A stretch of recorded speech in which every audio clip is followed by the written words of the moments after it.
We talked last week about the equilibrium constant for a chemical reaction. And now we're going to talk about something that is in some ways extremely similar, but also it's just not the same. It's called the reaction quotient. And this is going to help us predict the direction of change for a reaction mixture. So say we've got some reactants, some products.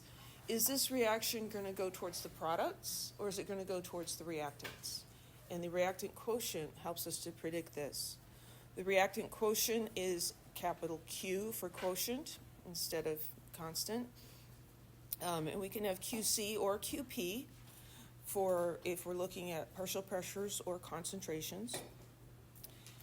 And it's calculated the same way as the equilibrium constant, except the reaction does not need to be at equilibrium. So here's our generic equation. And if we just put a K here, we'd say, oh, there's the equilibrium expression, equilibrium constant expression, right? Here, we're putting a Q instead of K. This is QC because we're looking at concentrations. Q is calculated at whatever concentrations we have currently. At equilibrium, then Q will be equal to K because at equilibrium, these concentrations are equal to K. Does that make sense? So it's sort of like a temporary, well, let's calculate where it is right now, and then that's going to help us to understand which direction the reaction is going to proceed to get to equilibrium. So here's a diagram. So on the y-axis, we have the value of Q or K. On the x-axis, we have the concentrations of the reactants and products. So simple reaction here, A going to B. We're going to start out over here where we have A and no B present. As the reaction goes to the right, we would eventually end up with no A present and only B, so products, right? So when we're starting out with just the reactants, Q is going to be 0, right?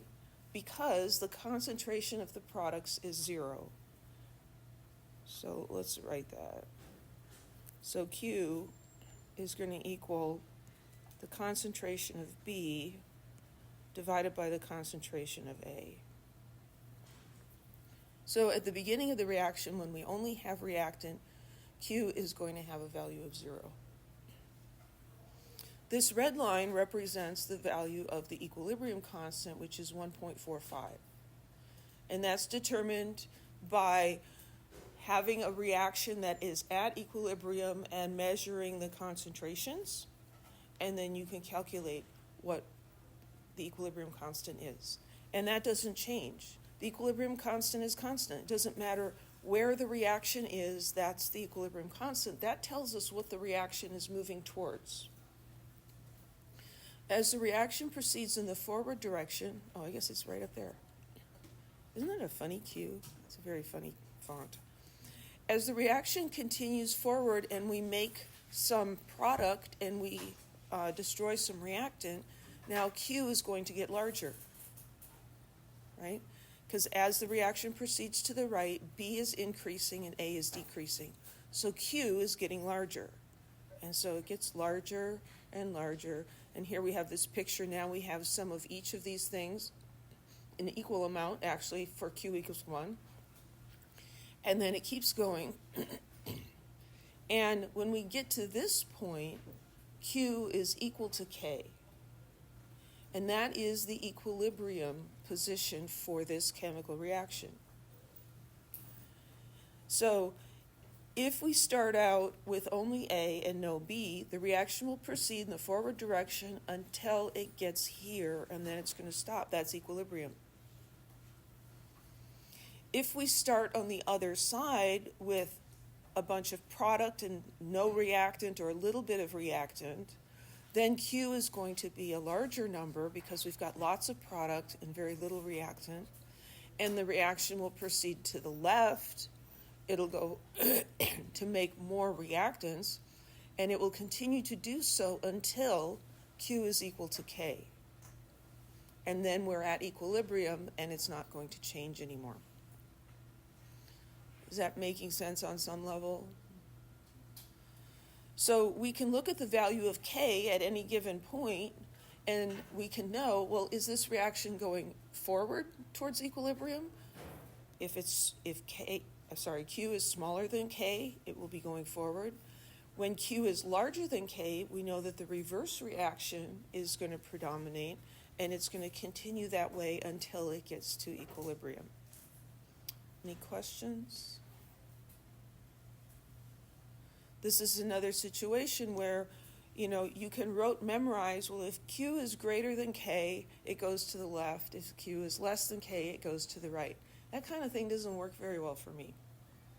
You get two things and you have to associate them correctly. So easy to get them mixed up, right? There's no meaning in that. And so I prefer to think about, well, let's look at what Q is right now and what needs to change for it to become equal to K, right? So if Q is down here and it's smaller, well, I need the numerator to get bigger and the denominator to get smaller. The reaction needs to go forward. If Q is bigger than K and I need Q to get smaller, then B needs to go down and A needs to go up. Okay? So this is a summary. The reaction quotient relative to the equilibrium constant measures the progress of a reaction towards equilibrium. When Q is less than K, the reaction goes towards products. When it's greater than K, it goes towards reactants. When Q is equal to K, it's at equilibrium. So at a given temperature, there is only one value of K.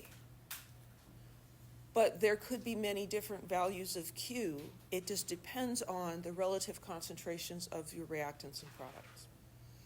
So Q is going to depend on the current state of the reaction, and it's going to change as the reaction proceeds. Any questions?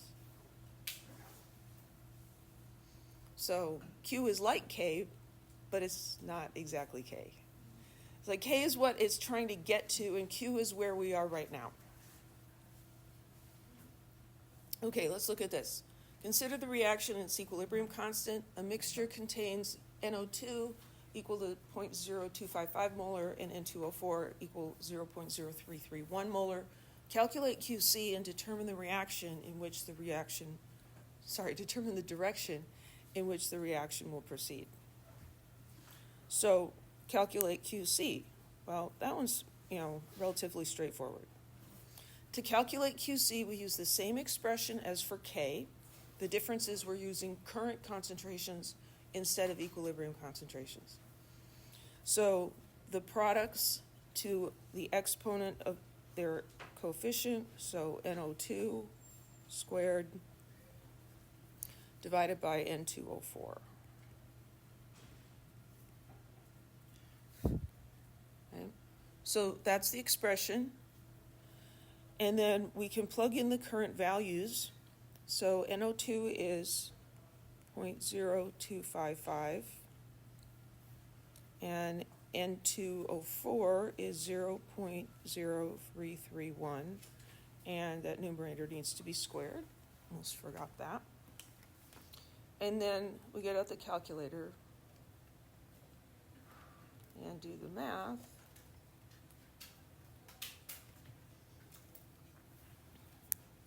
And we find that this is a value of 0.0196 and a bunch of other numbers. Well, let's write down a couple more.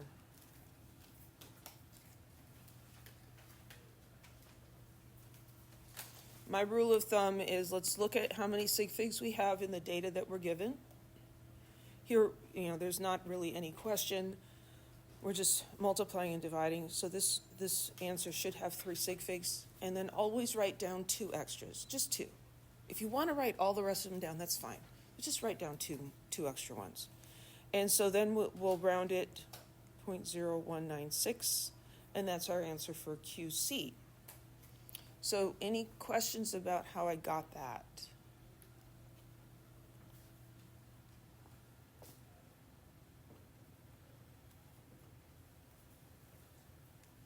Anybody else get that number? Yep. Okay.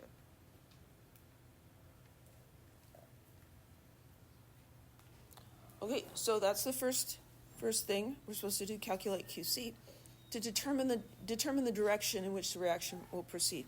Is it going to form more products, or is it going to form more reactants? Well, we have to compare it to the equilibrium constant. This is in decimal notation, that's in scientific notation. It's hard to compare them, right? So let's make them both in decimal notation. So this would be 0.00585. And it's a little easier to see which one's bigger, right? So we compare those and we see that QC is larger than K. The reaction is going to proceed until QC equals K. So this is bigger. So what needs to happen to these concentrations to make it smaller? Well, the NO2 needs to get smaller and the N2O4 needs to get bigger. So is it going to the right or to the left? To the left. So the reaction is going to go to the left. You see how that works?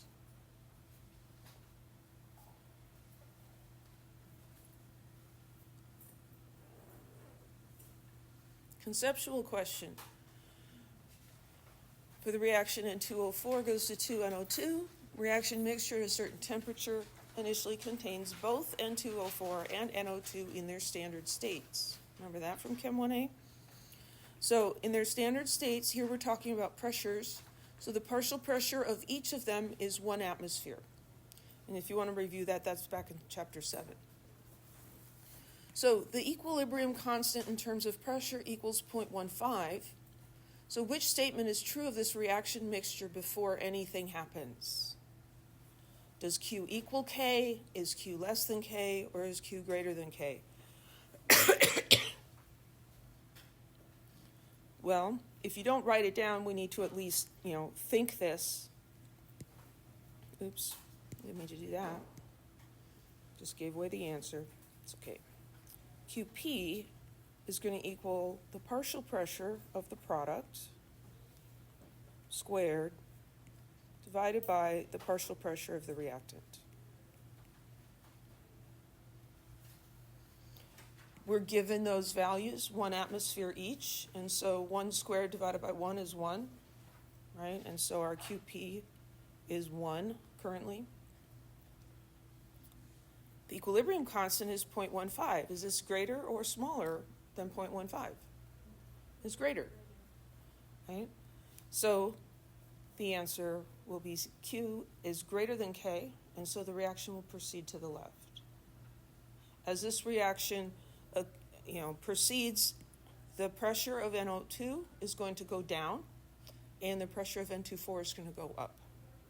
You see how that works? So this is the answer.